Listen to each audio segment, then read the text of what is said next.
Hi guys, it's Roy at Predator Games and it's time for another review. This time I'm going to talk to you about the Sega Megadrive Ultimate Collection, it's quite a mouthful, on the Xbox 360. So I'm going to apologise because I'm going to have to keep looking at the box or the screen because I can't remember 40 odd games yet. It's my age. I'm sorry about that, yeah.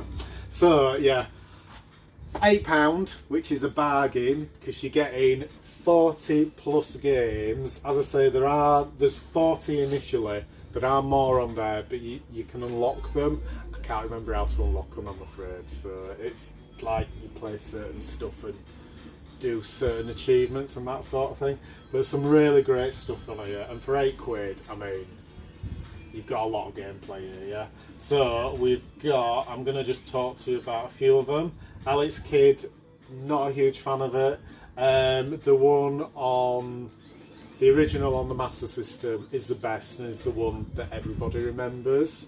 You get people coming into the shop and they'll be like, "Oh, you've got a Master System, has it got Alex Kidd on?" And people just love that game. But on the Mega Drive, it was a bit disappointing. Yeah, very similar to the original, but just, I don't know, a bit of magic missing to it. Danny's pulling funny faces to me as I'm doing this.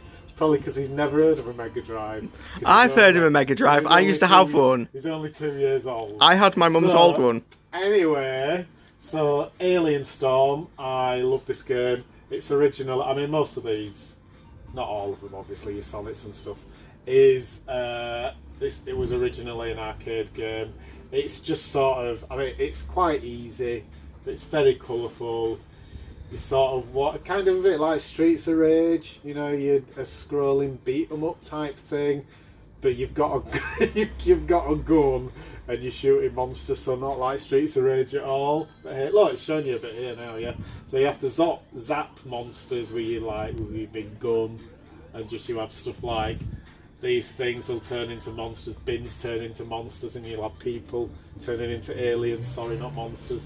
Just a lot of fun. There's bits of the levels as well. Oh, look, perfect timing, where you're actually in sort of a warehouse or a shop and you have to shoot everything, and it just makes it a bit more interesting. I really like it. It's dead easy. I think it's one of them games that was sort of, it's a bit underrated, I think. I think it's a good laugh, yeah. So, Altered Beast, all I'm going to say about that is, welcome to your doom, yeah. Have you played Altered Beast, Tommy? No. No. Oh, so no, on the 360. I played it, it got ported over to Xbox 360. That was my first experience with it. Yeah. I mean, it's pretty terrible, yeah. But, I don't know, it's just, I think it's a game that a lot of people remember playing on the Mega Drive, yeah. It's alright, but people who have played it will recognise that welcome to your doom bit, because that's kind of said in the game, yeah. So we'll skip that one. Comic Zone, it's brilliant. It's really inventive. It's like a beat 'em up, but each screen is a scene from a comic book. So you'll go to one part and you'll fight somebody, and then you'll move to the next screen, and it's just like this. I'm probably not explaining it very well, but each level is a comic book. So you're moving from scene to scene. Does that make sense, Dana? Yeah. Do you get me? Just brilliant, it's really clever, yeah. The Cap Attack is a westernised version of a game called, I'm going to get this wrong, but Turbo Flying Hat Adventure, something like that. For some reason they changed it so it was darker and more horror-y type sort of platforming game. It's good. It loses something in the translation though. The Japanese version is so much better. It's a lot more colourful. It's pretty much the same game. The graphics are different. They just changed it so we're a bit darker. It's a shame, really. Still worth a try, though. I'm not going to talk about every game because we'll be here all day. Dynamite Headdy is a platformer made by Treasure. It's absolutely mental. It's crazy. You're a character who can shoot the head off. They use it as a weapon and stuff. There's a lot of boss battles in there. Treasure are quite well known. Have you ever heard of Treasure, Danny? No. No, I didn't think you would have done. They've done a lot of shoot 'em ups like Ikaruga and one of the best games on the Saturn, which is Radiant Silvergun.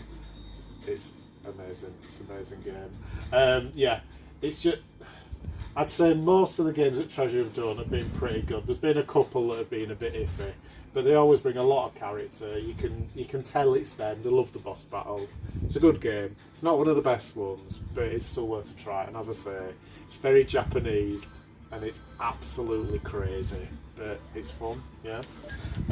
Echo the Dolphin. Me and Danny were talking about this briefly earlier. Now, have you played this properly? Yeah. Yeah. I remember getting this on release when I was a young child, so long ago. And you know what? I hated it. Maybe it's because I just find it a bit obscure in its puzzles and stuff, and I got lost a lot and just I didn't get it. I mean, what's your experience with Echo? I quite like it. Did you finish it or anything? No, I didn't finish it. I just like it because it's a bit weird. Did you find it difficult? Yeah, some parts I was really confused with. Yeah, it's hard, isn't it? See, it's all right because I grew up with Google, so if there was any parts what I was like stuck on, I was like, Google or YouTube, you're gonna sort it out. When this originally came out, there wasn't any of that stuff, yeah. So hey ho. Echo the Tides of Time. Obviously, I've not played it because I'm not a fan of the original. It's not as well loved as the original. Maybe it's one of them games that people might need to reevaluate at some point. Flicky, based on another arcade game. It's very simple. You're this little bird called Flicky. You have sort of single screen levels where there's platforms and you have to basically jump about and collect the chicks without getting hit by any of the, well, it says tiger on here. I thought there were cats, but apparently the tigers. And you just, I mean, can you actually see that clearly on the thing? You have to collect the birds, and the screen kind of wraps around as well. It's very simple, but it's a lot of fun. It's a nice little charming arcade game, yeah. So another one which I'm not a huge fan of, it's alright, is the Golden Axe series. I just find them a bit repetitive. People do love them though. It's another scrolling beat 'em up type thing. I probably don't really need to explain it because I'm sure you all know about it. I just find it very repetitive, but people love it. It's one of them things again. I think it's something that reminds a lot of people of the childhood, which is always a good thing when you're thinking of games, or mainly a good thing if you played a good game, yeah. Right. Fantasy Star games are brilliant. They are role-play games, worth a look. They're fantastic. Rise Star was created by Sonic Team. It's another platformer. I think it's a bit of an underrated gem. It's brilliant. Give it a try. The just a minute. Shinobi 3 is just, I'm going to say that word again. I've not said it in this review. It's a classic. Yeah, it's just brilliant. Yeah, graphics are amazing. The music's fantastic. It's a great game. Yeah. So we've got the Sonic games on here as well. I am not a fan of Sonic Spinball. Have you played Sonic Spinball? No. I've gone on the ride at Alton Towers. The Sonic Spinball ride we used to have. Yeah, of course. Whenever I go to Alton Towers, that ride's always closed for some reason. It's just really difficult. I just don't like it. Again, it might just be me being rubbish. You've got Sonic 1, 2 and 3 and Sonic and Knuckles. They're all brilliant. Number 2 is my personal favourite, mainly because I played it a lot and I remember playing it with my sister, and it's just great. I think a lot of these original Mega Drive games for Sonic have aged really well as well. For me, I like Sonic. I just think recently his star has waned.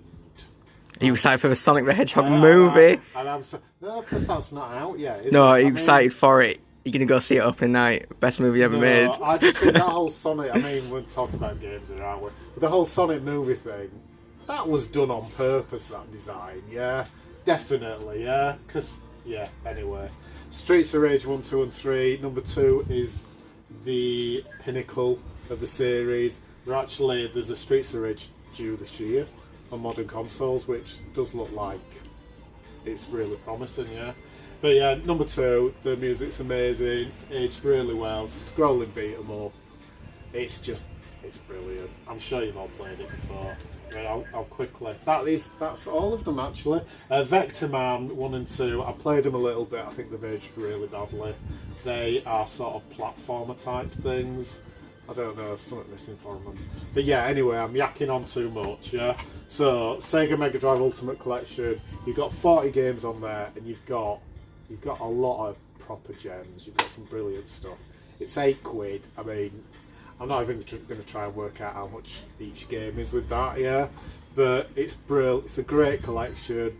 I mean, there's some stuff missing on there that they could have on there. I'm not going to go into that now. Maybe in a future video. I give it a 9.5 out of 10. Yeah, it's got some amazing stuff on there. Thank you for listening, folks, and we'll see you again soon. Cheers.